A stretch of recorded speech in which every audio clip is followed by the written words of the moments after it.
You've probably done it. You put a screwdriver into a screw head, push down and turn, and the driver slips. The head gets chewed up, you push harder, it slips again. By the end, the head is damaged, the screw is barely moving, and you're more frustrated than when you started. That moment has a cause, and it's not always bad technique. Sometimes it's a Phillips driver in what is actually a Pozidriv screw. They look almost identical. The difference is 4 small lines at 45 degrees to the main cross. But those 4 lines change how force transfers when you turn the driver, and that changes everything about whether the screw goes in cleanly or strips. Why do these two designs exist? And what does the difference reveal about how screw design evolved over a century? Let's get into it right here on Small Things.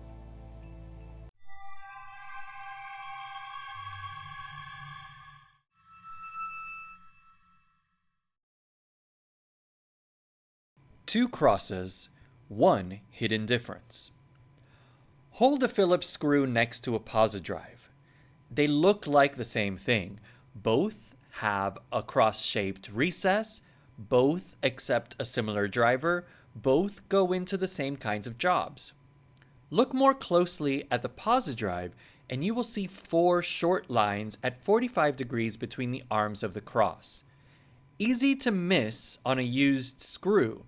Most people never notice them at all. But those lines are not decorative. They correspond to 4 extra contact points between driver and screw head, points that do not exist in a Phillips. More contact means more grip. More grip means less slipping. The 2 screws are 2 answers to the same question. How much grip do you actually need, and what are you willing to trade to get it? The long road to a better grip. It didn't begin with either of them. It began with a slot. The earliest screws had a single straight cut across the head.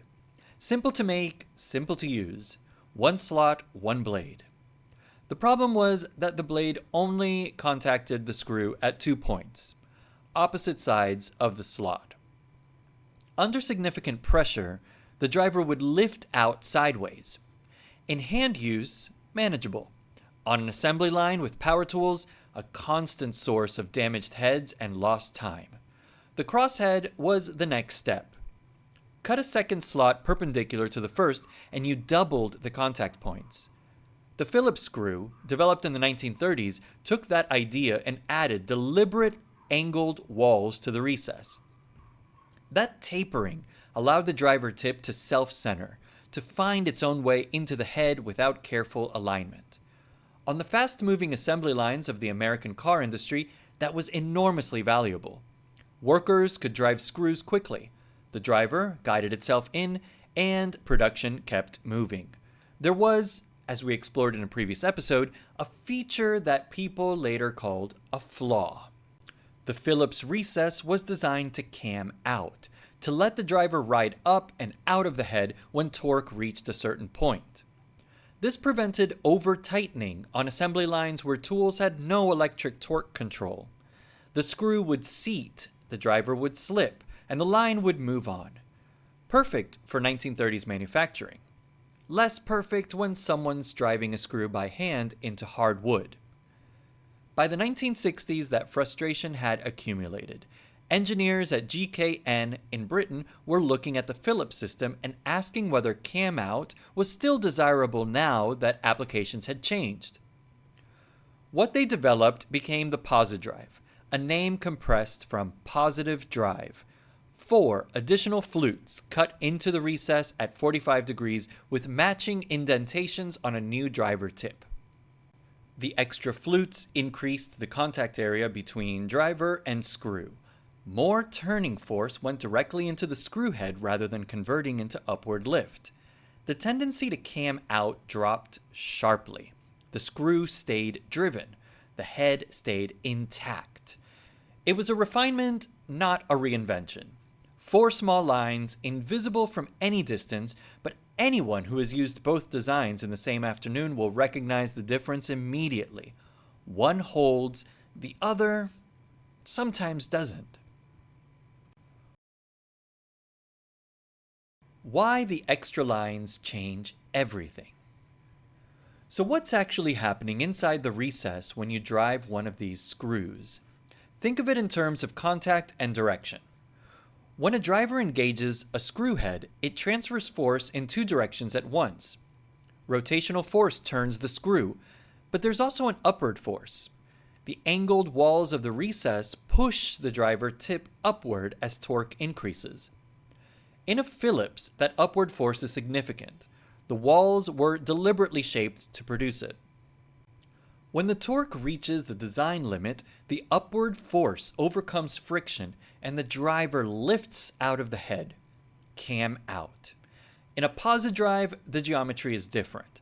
The extra flutes at 45 degrees provide contact points that resist that upward movement.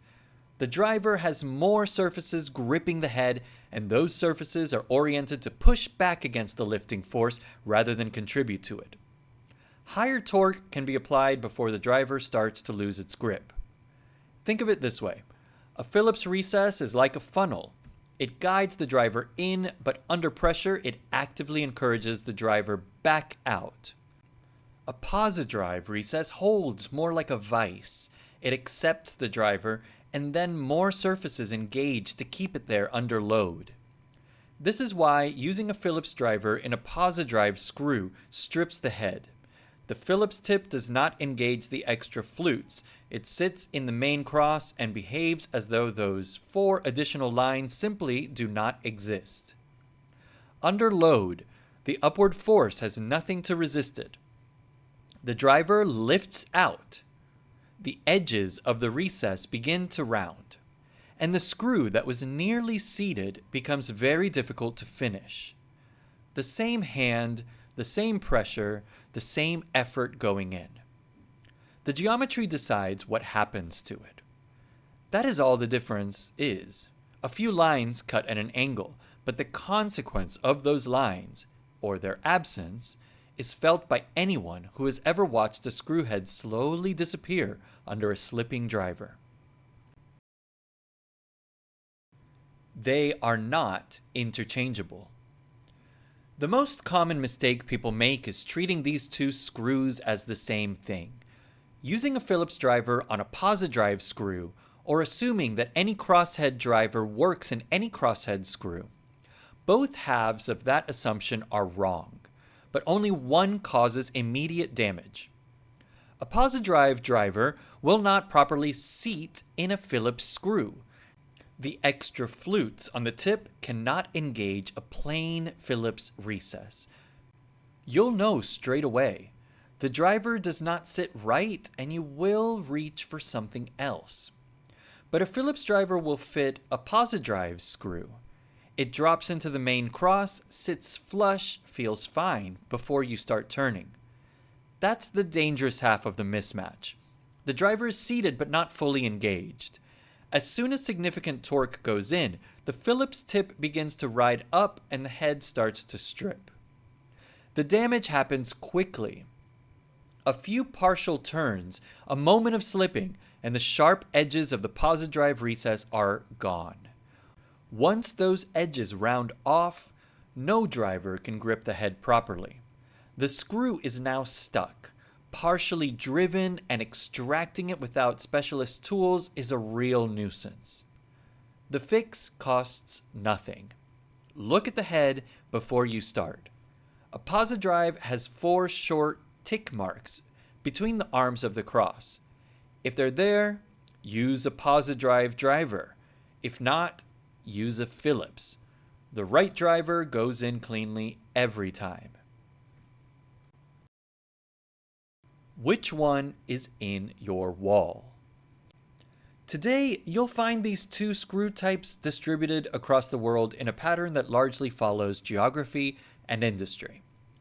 In the United States, Phillips screws remain dominant in most consumer hardware, woodworking, and general construction. The long head start that Henry Phillips secured through the American car industry in the 1930s established a supply chain and a tool set that has proven difficult to displace. Most Americans own a Phillips screwdriver. Most American screws are designed for one. In Europe, the picture is different. Pozidriv became the standard across much of the UK and continental Europe from the 1960s onwards, particularly in construction screws, cabinetry fixings, and general hardware. Walk into a British DIY store today, and the majority of wood screws on the shelf will be Pozidriv. The PZ2 driver size covers most household tasks from a single bit. Behind both of them, the Torx Star Drive has been quietly expanding its territory for decades. 6 contact points over a large surface area, high torque transfer, almost no cam out.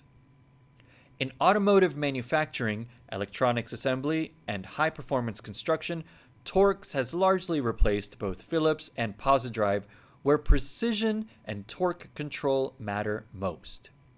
Each design reflects the moment it was created and the problem its creators were trying to solve.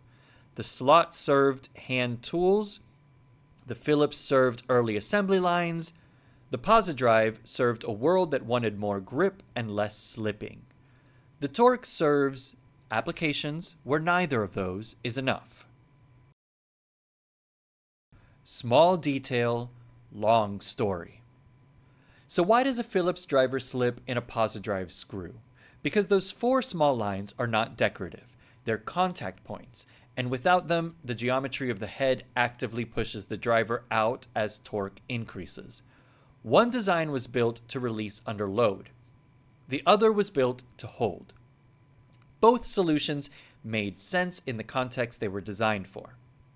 The mismatch happens when we use one in place of the other without realizing they're different things. The difference between Phillips and Pozidriv is not just a few extra lines on a screw head. It's a reminder that even the smallest, everyday designs are shaped by trade-offs, priorities, and decades of engineering evolution. Sometimes a tiny detail changes everything.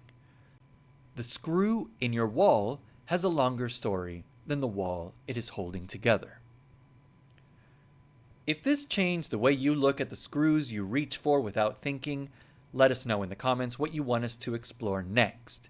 We might make it our next episode. Thanks for watching. History often hides in the smallest details.